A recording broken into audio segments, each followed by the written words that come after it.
नमस्कार दोस्तों, स्वागत है आप सभी का एक बार फिर से हमारे आचार्य जागेंद्र मिश्रा चैनल पर। दोस्तों, अगर आप अपनी लाइफ में कुछ नया सीखना चाहते हैं तो चैनल को सब्सक्राइब जरूर करिएगा। आज रात इसे सुन लिया तो हर कर्ज से मिलेगी मुक्ति। दोस्तों, यूं तो जिंदगी हर कदम एक नई जंग है। कभी कभार जिंदगी में कुछ ऐसी मुसीबतें आ जाती है, ऐसे परेशानियों का सामना हमें करना पड़ता है, नामुमकिन सा ही लगता है। इन परिस्थितियों में गजेंद्र मोक्ष का पाठ सर्वश्रेष्ठ फलदायी है। इससे कर्ज और पितृदोष से भी मुक्ति मिलती है। तो आइए सुनते हैं गजेंद्र मोक्ष स्तोत्र हिंदी में। लेकिन दोस्तों, उससे पहले आपसे रिक्वेस्ट करते हैं कि वीडियो को लाइक जरूर करिएगा, दोस्तों को शेयर कर दीजिएगा, और अगर आपने अभी तक हमारे चैनल को सब्सक्राइब नहीं किया तो चैनल को सब्सक्राइब करके बेल आइकन को प्रेस कर दबा दीजिएगा। श्री सुखदेव जी ने कहा, बुद्धि के द्वारा पिछले अध्याय में वर्णित रीत से निश्चित करके तथा मन को हृदय में स्थित करके वो गज राज अपने पुनर्जन्म में शिखर कंठस्थ किए हुए सर्वश्रेष्ठ एवं बार बार दोहराने योग्य निम्नलिखित स्तोत्र का मन ही मन पाठ करने लगा। गजराज ने मन ही मन कहा, जिनके प्रवेश करने पर वे स्वर, शरीर और मन आदि भी चिंतन बन जाते हैं। ओम शब्द के द्वारा लक्षित तथा संपूर्ण शरीर में प्रकृति एवं पुरुष रूप से प्रविष्ट हुए उन सर्व समर्थ परमेश्वर को हम मन ही मन में नमन करते हैं एवं समस्त जगत के एकमात्र स्वामी, जिनके कारण इस संसार में चेतना का विस्तार होता है, उन भगवान को मैं नमस्कार करता हूँ, प्रेम से उनका ध्यान करता हूँ। यह संसार उन्हीं में स्थित है, उन्हीं की सत्ता से प्रतीत हो रहा है, वो ही इसमें व्याप्त हो रहे हैं और स्वयं ही इसके रूप में प्रकट हो रहे हैं। यह सब होने पर भी वे इस संसार और इसके कारण प्रकृति से सर्वथा परे हैं। उन स्वयं प्रकाश, स्वयं सिद्ध सत्तात्मक भगवान की मैं शरण ग्रहण करता हूँ। यह विश्व प्रपंच उन्हीं की माया से उनमें अध्यस्त है। यह कभी प्रतीत होता है तो कभी नहीं, परंतु उनकी दृष्टि ज्यों का त्यों एक सी रहती है। वे इसके साक्षी और उन दोनों को ही देखते रहते हैं। वे सबके मूल है और अपने मूल में भी वही है, कोई दूसरा उनका कारण नहीं है। वो समस्त कार्य और कारणों से अतीत प्रभु मेरी रक्षा करें। प्रलय के समय लोकपाल और इन सबके कारण संपूर्ण रूप से नष्ट हो जाते हैं। उस समय के केवल अत्यंत घना और गहरा अंधकार ही अंधकार रहता है, परंतु अनंत परमात्मा उससे सर्वथा परे विराजमान रहते हैं। वही प्रभु मेरी रक्षा करें। उनकी लीलाओं का रहस्य जानना बहुत ही कठिन है। वो नट की भांति अनेकों वेश धारण करते हैं। उनके वास्तविक स्वरूप को ना तो देवता जानते हैं और ना ही ऋषि, फिर दूसरा कौन प्राणी जान सकता है जो वहां तक जा सके और उनका वर्णन कर सके। वो प्रभु मेरी रक्षा करें, जिनके परम मंगलमय स्वरूप का दर्शन करने के लिए महात्मा गण संसार की समस्त आसक्तियों का परित्याग कर देते हैं और मन में जाकर अखंड भाव से ब्रह्मचर्य आदि अलौकिक और व्रतों का पालन करते हैं तथा अपनी आत्मा को सबके हृदय में विराजमान देखकर स्वाभाविक ही सबकी भलाई करते हैं। वही मुनियों के सर्वस्व भगवान मेरे सहायक, वही मेरी गति है। ना उनके जन्म कर्म है और ना नाम रूप, फिर उनके संबंध में गुण और दोष तो कल्पना की ही कैसे जा सकती है। फिर भी विश्व के सृष्टि और संहार करने के लिए समय समय पर वे अपनी अपनी माया से स्वीकार करते हैं। उन्हीं अनंत शक्तिमान सर्वेश्वर में ब्रह्म परमात्मा को मैं नमस्कार करता हूँ। अरूप होने पर भी बहुरूप, उनके कर्म अत्यंत आश्चर्य में है। मैं उनके चरणों में नमस्कार करता हूँ। स्वयं प्रकाश सबके साक्षी परमात्मा को मैं नमस्कार करता हूँ। जो मन, वाणी और चिंत से अत्यंत दूर है, उन परमात्मा को मैं नमस्कार करता हूँ।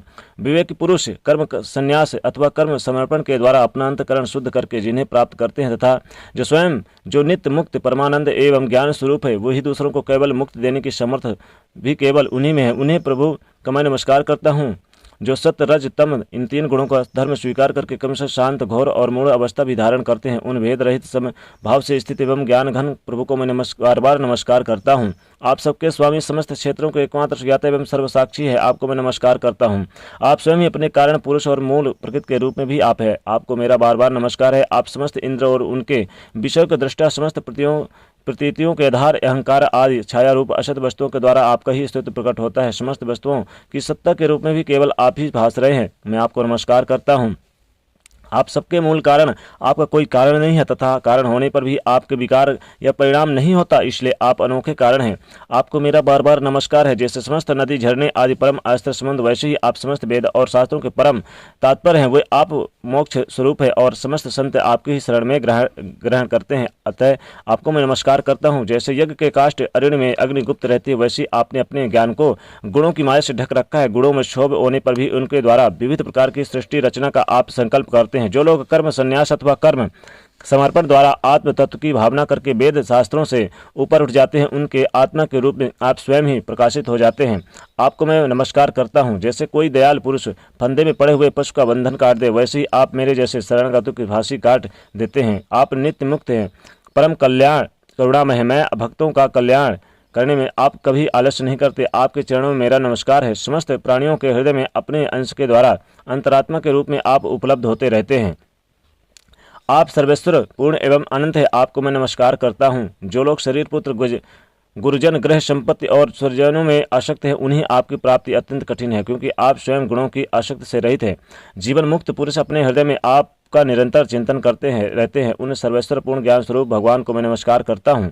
आप धर्म अर्थ काम और मोक्ष की कामना से मनुष्य उन्हीं का भजन करके अपने विष्ट वस्तु प्राप्त कर लेते हैं। इतना ही नहीं, वो उनके सभी प्रकार का सुख देते हैं और अपने ही जैसे विनाशी पार्षद शरीर भी देते हैं। वो ही परम दयालु प्रभु मेरा उद्धार करे। जिनके अनन्य प्रेमी भक्तजन उन्हीं के शरण में रहते हुए उनमें किसी भी वस्तु की यहाँ तक कि मोक्ष की भी अभिलाषा नहीं करते, केवल उनकी परम दिव्य मंगलमय लीलाओं का गान करते हैं, आनंद के संबंध में निमग्न रहते हैं। जो अविनाशी सर्वशक्तिमान अव्यक्त इंद्रतीत और अत्यंत सूक्ष्म और जो अत्यंत निकट रहने पर भी बहुत जान पड़ते हैं, जो आध्यात्मिक योग अर्थात ज्ञान योग या भक्ति योग द्वारा प्राप्त होते हैं, उन्हीं आदि पुरुष अनंत एवं परिपूर्ण परब्रह्म परमात्मा को मैं स्तुति करता हूँ।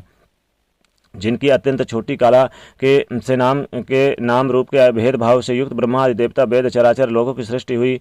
जैसे धरती भाग से लपटे और प्रकाशमान सूर्य के उनकी किरणें बार बार निकलती है और लीला होती रहती है, वो वैसे ही जिन स्वयं प्रकाश परमात्मा से बुद्धिमान इंद्र और शरीर जो गुणों के प्रवाह रूप है बार बार प्रकट होते रहते हैं, लीन हो जाते हैं, वह भगवान ना देवता और ना असुर, वे मनुष्य और पशु पक्षी भी नहीं है। वह स्वयं स्त्री यानी कि ना वो स्त्री ना तो पुरुष और ना पुंसक, वो कोई साधारण या असाधारण प्राणी भी नहीं है। ना वो गुण है और ना कर्म है, ना कार्य और ना तो कारण ही। सबका निषेध हो जाने पर जो कुछ बच जाता है वही उनका स्वरूप तथा वही सब कुछ है, वही परमात्मा वो मेरा उद्धार के लिए प्रकट हो।